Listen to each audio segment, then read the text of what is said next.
आप सब लोगों को मेरा नमस्कार। आज मैं हमारे देश के जेनजी से बात करने के लिए आया हूँ। हमारे देश के युवाओं से, स्टूडेंट्स से सीधे बात करने के लिए आया हूँ। आप सब लोग समझदार हैं, पढ़े लिखे हैं। मेरी बात को बड़े ध्यान से सुनना और गौर करना। नीट का पेपर लीक हुआ है। हर बार की तरह इस बार भी जांच सीबीआई को सौंप दी गई है।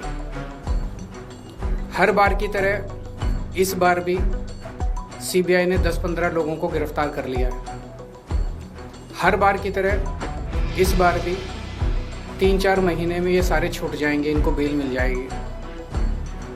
और हर बार की तरह इस बार भी ये सारे छूटे हुए बदमाश फिर से अगले साल के नीट के पेपर को लीक करने की तैयारी शुरू कर देंगे।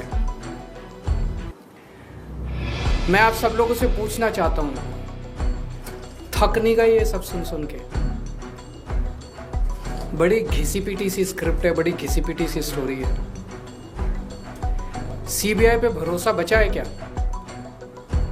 सीबीआई कुछ करेगी? 2017 में पेपर लीक हुए, सीबीआई को जांच सौंप दी गई। आज तक सीबीआई ने कुछ किया? फिर 2021 में पेपर लीक हुए, सीबीआई को जांच सौंप दी गई। आज तक सीबीआई ने कुछ किया? फिर 2024 में पेपर लीक हुए, जांच सीबीआई को सौंप दी गई। सीबीआई ने कुछ किया? फिर 2026 में अब पेपर लीक हुए, जांच फिर से सीबीआई को सौंप दी गई। आपको लगता है सीबीआई कुछ करेगी इस बार भी? और 2024 में तो हद ही हो गई। 2024 के जो मास्टरमाइंड थे उनको सीबीआई ने गिरफ्तार किया। कानून के मुताबिक गिरफ्तारी के 90 दिन के अंदर चार्जशीट फाइल होनी होती है, नहीं तो आदमी को ऑटोमेटिक बेल मिल जाती है। सीबीआई ने सो कॉल्ड मास्टरमाइंड को गिरफ्तार किया और 90 दिन में सीबीआई ने चार्जशीट फाइल नहीं की और उसको ऑटोमेटिक बेल मिल गई। क्यों?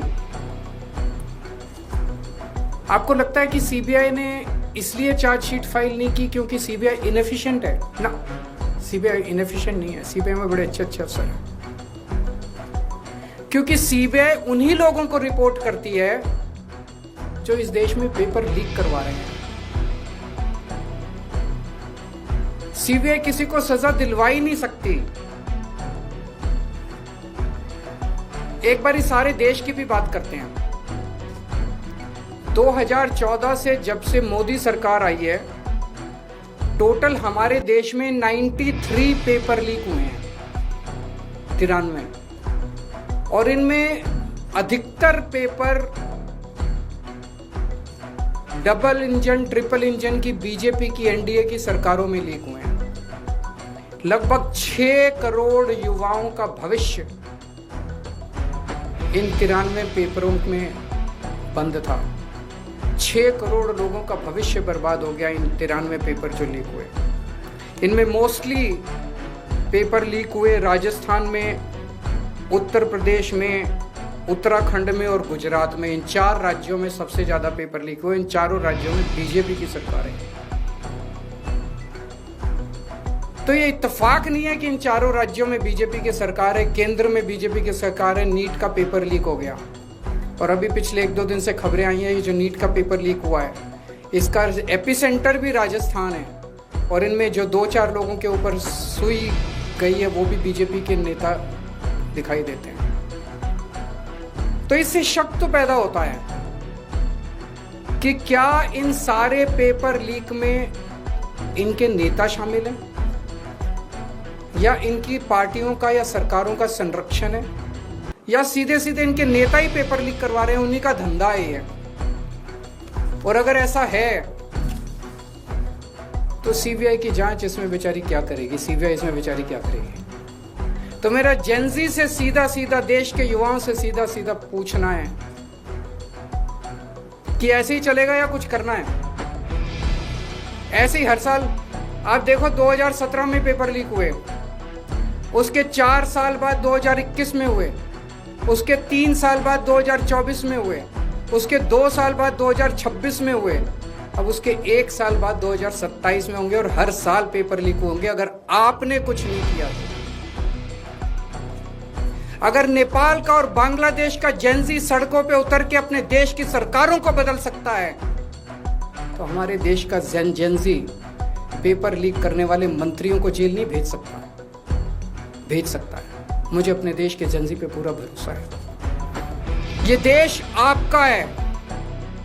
इस देश के नेताओं को इस देश में कोई इंटरेस्ट नहीं है। इस देश के नेताओं के बच्चे विदेशों में पढ़ते हैं। हमारे देश के एक बहुत बड़े नेता ने कहा था, जरूरत पड़ी तो झोला उठा के चल दूंगा। मैं और आप तो झोला उठा के नहीं जाएंगे ना। हमारे बीवी बच्चे तो इसी देश में रहते हैं। हम तो इसी देश की पैदाइश हैं। हम तो इसी देश की मिट्टी के हैं। हम तो इसी देश के हैं। हमें तो इसी देश में रहना है, तो बचाना तो इस देश को हमें और आपको ही पड़ेगा। और अंत में एक बात मैं उन लोगों को कहना चाहता हूं जो लोग कहते हैं कि सिस्टम फेल हो गया, सिस्टम फेल हो गया, सिस्टम फेल हो गया। मैं आपकी भावना को समझता हूं, लेकिन जब आप सिस्टम की बातें करते हैं तो अनजाने में आप उन नेताओं को बचा रहे हैं जो नेता इस पूरे घिनौने खेल में शामिल हैं। अगर एक के बाद एक दर साल नीट के पेपर लीक हो रहे हैं तो पैसा सबसे टॉप पे पहुंच रहा है, सबसे टॉप पे। ऐसे ही पेपर लीक नहीं हो जाते, नीट के जैसे पेपर ऐसे ही लीक नहीं हो जाते। पैसा सबसे टॉप पे पहुंच रहा है। तो जब आप सिस्टम की बात करते हैं तो आप उस टॉप को बचा रहे हैं, अनजाने में बचा रहे हैं। मैं जानता हूं आपकी मंशा नहीं है, लेकिन अनजाने में उस टॉप। ये सिस्टम कोई इमेजिनरी नहीं होता, फिक्शन नहीं होता, सिस्टम हवा में नहीं होता। सिस्टम के पीछे लोग हैं। सीधे आरोप लगाइए जो इस खेल के अंदर शामिल है, उनको जेल में भेजिए, सड़कों पे उतरिए, आंदोलन कीजिए और इस घिनौने खेल को बंद कीजिए।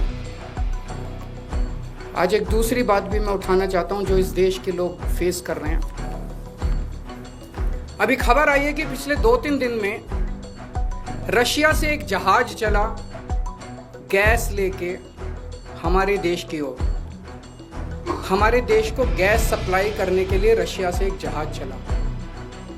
भारत सरकार ने उसको रोक दिया। भारत सरकार ने रशिया से कहा कि हमें गैस नहीं चाहिए। हमारे देश के प्रधानमंत्री हमें कह रहे हैं कि स्कूटर इस्तेमाल मत करो, मोटरसाइकिल इस्तेमाल मत करो, कार इस्तेमाल मत करो, public transport, work from home कर लो, तेल बचाओ। रशिया हमें कह रहे हैं कि तेल की कमी है, गैस की कमी है, फर्टिलाइजर इस्तेमाल मत करो। रशिया हमें तेल दे रहा है, हमें गैस दे रहा है, कह रहे हैं हम तेरे से नहीं खरीदेंगे। क्यों नहीं खरीदेंगे? ट्रंप ने मना किया है।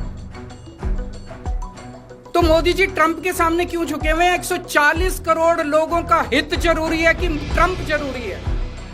मोदी जी की क्या मजबूरी है कि ट्रंप के सामने झुके हुए हैं? मोदी जी ट्रंप की बात क्यों मान रहे हैं? पूरी दुनिया का कोई नेता, कोई देश ट्रंप की बात नहीं मान रहा, मोदी जी ट्रंप की बात क्यों मान रहे हैं? चारों तरफ अफवाह फैली हुई है कि एप्स्टीन फाइल्स के अंदर मोदी जी का नाम आया, इसलिए मोदी जी डरे हुए। चारों तरफ अफवाह फैली हुई कि अडानी को बचाना है, इसलिए मोदी जी डरे हुए हैं। मुझे नहीं पता क्या कारण है, उनके कोई भी व्यक्तिगत कारण हो सकते हैं। मेरा कोई इंटरेस्ट नहीं है मोदी जी का एप्स्टीन फाइल में नाम है कि वो अडानी को बचाने की कोशिश कर रहे हैं कि कोई और कारण है। मेरा उनके व्यक्तिगत जीवन में कोई इंटरेस्ट नहीं है।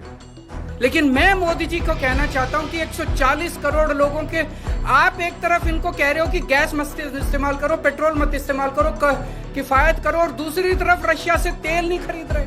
ऐसे समय में तो डिप्लोमेसी ये कहती है कि साम दाम दंड भेद, जहां से तेल मिले, जहां से गैस मिले, ले लेनी चाहिए, और आप उसको मना कर रहे हो। मोदी जी, मैं नहीं जानता आपके क्या व्यक्तिगत कारण है, लेकिन अगर आप अपने व्यक्तिगत प्रेशर को झेलने की क्षमता नहीं रखते हैं तो इस्तीफा दे दीजिए। 140 करोड़ लोग, बहादुर लोगों का देश है ये, जिसने बड़ी बड़ी कुर्बानियां दी हैं। हमारे देश में ऐसे बहुत लोग हैं जो ट्रंप को उसकी जुबान के अंदर उसमें जवाब देंगे, ट्रंप के सामने खड़े होकर उसकी आंखों से आंखें मिला के ट्रंप को जवाब देने की हिम्मत रखते हैं हमारे देश में। ऐसे व्यक्ति को प्रधानमंत्री बनाएंगे हम, जो ट्रंप को उसकी भाषा में जवाब दे। हमारा देश महान देश है, 140 करोड़ लोगों का देश है। ट्रंप को हमारी जरूरत है, अमेरिका को हमारी जरूरत है, दुनिया में सबसे बड़ा मार्केट हमारे देश के अंदर है, उनको अपना माल बेचने के लिए हमारी जरूरत है। अरे अमेरिका की 10 कंपनियों को लात मार के बाहर निकालो, देखो ट्रंप की अकल ठिकाने ना आ जाए तो। लेकिन ट्रंप के सामने गिड़गिड़ाने, हम ट्रंप से, रशिया से तेल क्यों नहीं खरीद रहे? आज मोदी जी 140 करोड़ लोग आपसे फरियाद करते हैं, अभी तुरंत इसी वक्त रशिया से तेल खरीदना शुरू कीजिए, रशिया से गैस खरीदनी शुरू कीजिए और बंद कीजिए ट्रंप की गुलामी करना। हमारा देश महान देश है, बड़ी शर्म आती है, बड़ी दुख होती है, बड़ी कौफ्त होती है जब इतने बड़े महान देश का प्रधानमंत्री ट्रंप के सामने गिड़गिड़ाता है, उसके सामने झुक जाता है। अगर आपके कोई प्रश्न है तो बताइए।